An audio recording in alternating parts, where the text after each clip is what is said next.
All right, for the Mercury 400 prop removal, it's a very simple job. You need a 1" and 7/16 socket like this. I have a breaker bar with a 3/4 to 1/2" attachment. Basically, you're just pulling this nut off. It goes counterclockwise like a standard nut.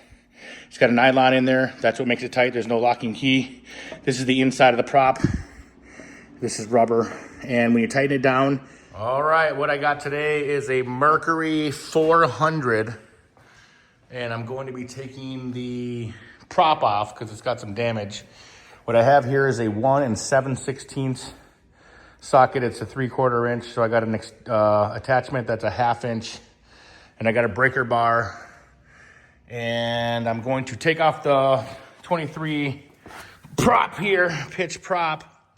And I'm going to bring this prop in for service. All right, so what I'm doing is this spins the counterclockwise way to loosen it. I have a board here I stuck in there, and it worked pretty well. So it's broken loose already. So that's kind of how I'm taking it off. I'm making sure I put everything back the exact same way. It does not need to be in gear, just use a board. It does not have a locking washer, like with the tabs on it, like a lot of the boats do. This has a nylon lock inside the nut. You can see kind of on the top there. And it's a brass nut. So I'm gonna make sure I have this in order and what pieces come off here. So the nut came off. I'm just gonna be pulling this off now. And I might leave everything with them at the prop MD that I'm bringing it to. Once I pulled the prop off, I pulled the inner prop. These are sometimes made of rubber because they're kind of meant to give. I believe this one is made of rubber. So that's kind of all it was. This came off there. I'm gonna put this back on here. So when I come back, I can put it back on and I will see how that goes. All right, I'm bringing it to the prop MD for service, and it has a dent here. You can see that.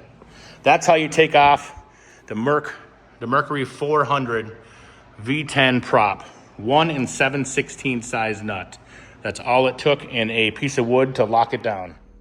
All right, now that I got this prop redone, it's time to put it back on. I got my torque wrench for this Mercury 400. I was told that you put it to 55 pounds to 60, so I'm gonna go 58 pounds.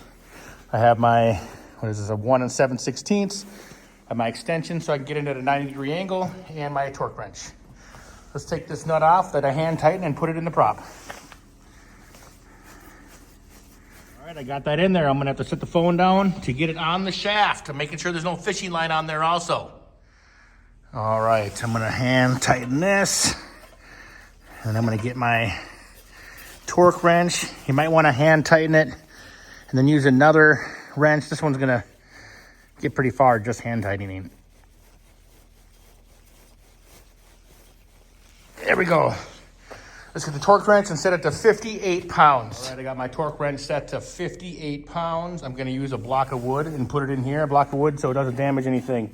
And then when I crank it down, you can get a snug fit on there. So a block of wood won't damage the paint if you're careful. And a 90-degree angle on that, and crank it down until it clicks. All right, that's it. Got a 90-degree angle, got a click at 58 pounds. That's how you install your prop on your Mercury 400. What a big motor.